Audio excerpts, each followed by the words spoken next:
मुंबईच्या प्रसिद्ध अशा जुहूच्या चौपाटीवरती मागच्या महिन्याभरापासून कचऱ्याचं साम्राज्य पसरलेलं आहे। आज 36वा दिवस आहे। लोकशाही मराठी म्हणून आम्ही या सगळ्याच परिस्थितीचा दर दिवशी आढावा घेत आहोत। मात्र आज जर आपण पाहिलं तर जुहूच्या समुद्रकिनारी तितकाच कचरा आज देखील आपल्याला पाहायला मिळतोय, ज्याचा अर्थ आज देखील तशीच जैसे थे परिस्थिती पाहायला मिळत आहे। खरं तर आपण पाहिलं तर ह्या सगळ्याच कचऱ्यामुळे समुद्राचं पाणी खराब झालेलं आहे। घाण वास अक्षरशः या ठिकाणी येत आहे।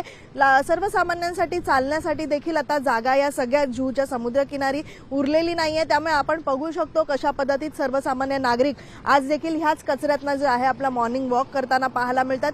वारंवार महापौरांना देखील इथे कधी पाहणीसाठी येणार असल्याची विचारणा करण्यात आली, त्यावेळी महापौर देखील येणार असल्याची नुसती आश्वासनं जी आहेत ती देण्यात आलेली आहेत। आज देखील महापौर जे आहेत 36 दिवस उलटत आहेत तरी सुद्धा पाहणीसाठी या ठिकाणी आलेल्या नाहीयेत। इथली परिस्थिती पाहता आपण अंदाज लावू शकतो की समुद्रकिनारी जी वाळू असते ती आता दिसेनाशी झालेली आहे, कारण कचराच इतका भयंकर आहे की संपूर्ण खच जो आहे तो इथे कचऱ्याचा आपल्याला पाहायला मिळतो। आणि हा कचरा काढण्यासाठी खरं तर पालिका प्रशासनापुढे मोठं आव्हान आहे। मात्र महिन्याभरापासून पालिका प्रशासनाचं नेमकं काय काम सुरू आहे ते ह्यावरनं आपण अंदाज लावू शकतो। मात्र वारंवार आपण पाहतोय की इथले स्थानिक असतील किंवा मग स्वतः महापौर इथल्या के वेस्ट वॉर्डच्या अधिकाऱ्यांना पत्रव्यवहार करून सुद्धा इथे पाहिजे तशी यंत्रणा आजही काम करत नाहीये। मात्र पालिका प्रशासन या सगळ्याच गंभीर परिस्थितीकडे कानाडोळा करत असल्याचं देखील स्पष्ट होत आहे। पालिका प्रशासन आजही झोपलेली आहे आणि या झोपलेल्या पालिका प्रशासनाला लोकशाही मराठी दर दिवशी या परिस्थितीचा आढावा घेत असताना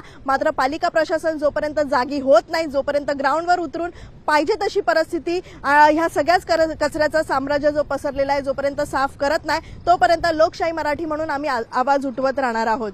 व्हिडिओ जर्नलिस्ट राजेश मनियारसह मीनाक्षी म्हात्रे, लोकशाही मराठी, मुंबई। लोकशाही मराठी ऐका, पहा, जागरूक रहा।